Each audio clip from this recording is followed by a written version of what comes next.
when I select everything, it's going question mark, question mark. That's because it's picking up something that doesn't have a stroke and something that is just a stroke, and that's because of the line we made earlier.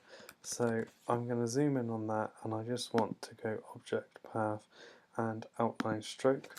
It's easier to just keep everything as an object once you're finished with it, so that now you can change the colour. And now I'm going to go for like an off-white, a very kind of levelled grey. I can also then, if I want to, start putting some individual effects on things. So for example, I might want to skew the text. And skewing the text is playing around with the perspective point that it sits on. So what we'll do with that is go to the scale tool, click and hold on that, and you can see the shear tool underneath. And what it'll do, it'll find the central axis point, the dead centre, to start with. Click any point. I'm just going to click where this D is here, and I'm just going to show you by clicking and then moving it around.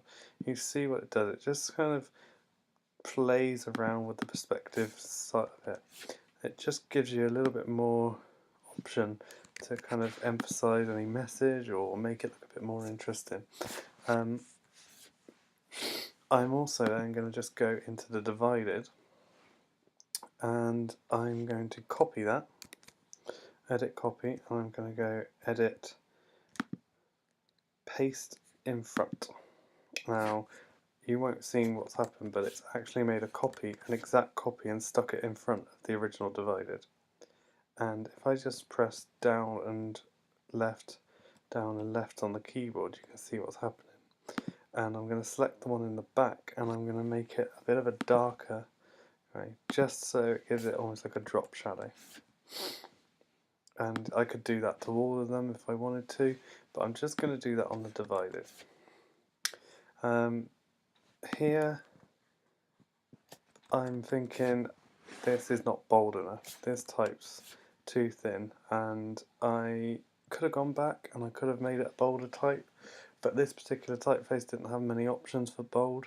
So if you want to increase the thickness of a text that you've got into an outline form, you can add a stroke to it, but just be warned.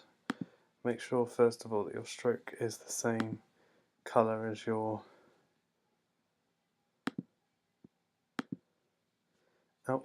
fill, so that you can get what it looks like. Now that's a bit better, could maybe go up another, but you can only go so far because soon we will start losing some of that definition of the character. So that's probably the thickness I can get away with. If I go object, path, outline the stroke, that turns that into an object, and then go into the Pathfinder and use the unite all, it gives it away. And then any other little pieces that you want to do to try and emphasise the text with colour is up to you, but I'm just going to leave that like that for now. Okay, so let's just go through getting this ready for print. So let's pretend I've done all three, but for the sake of this I'm just going to paste in two others that I've done earlier. So I'm just going to place in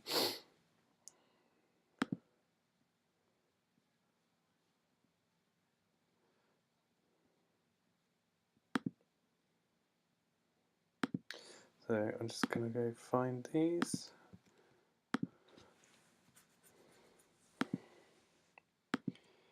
Bear with me 1 second.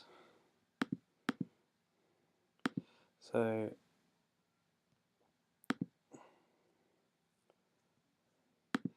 postcard 2, so that would fit into here,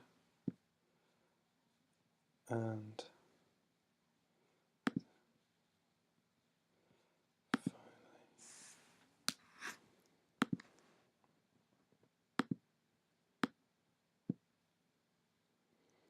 postcard 3.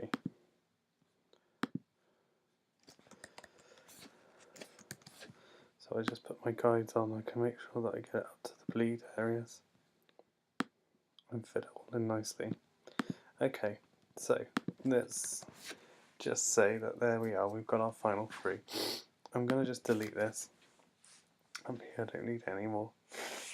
Okay,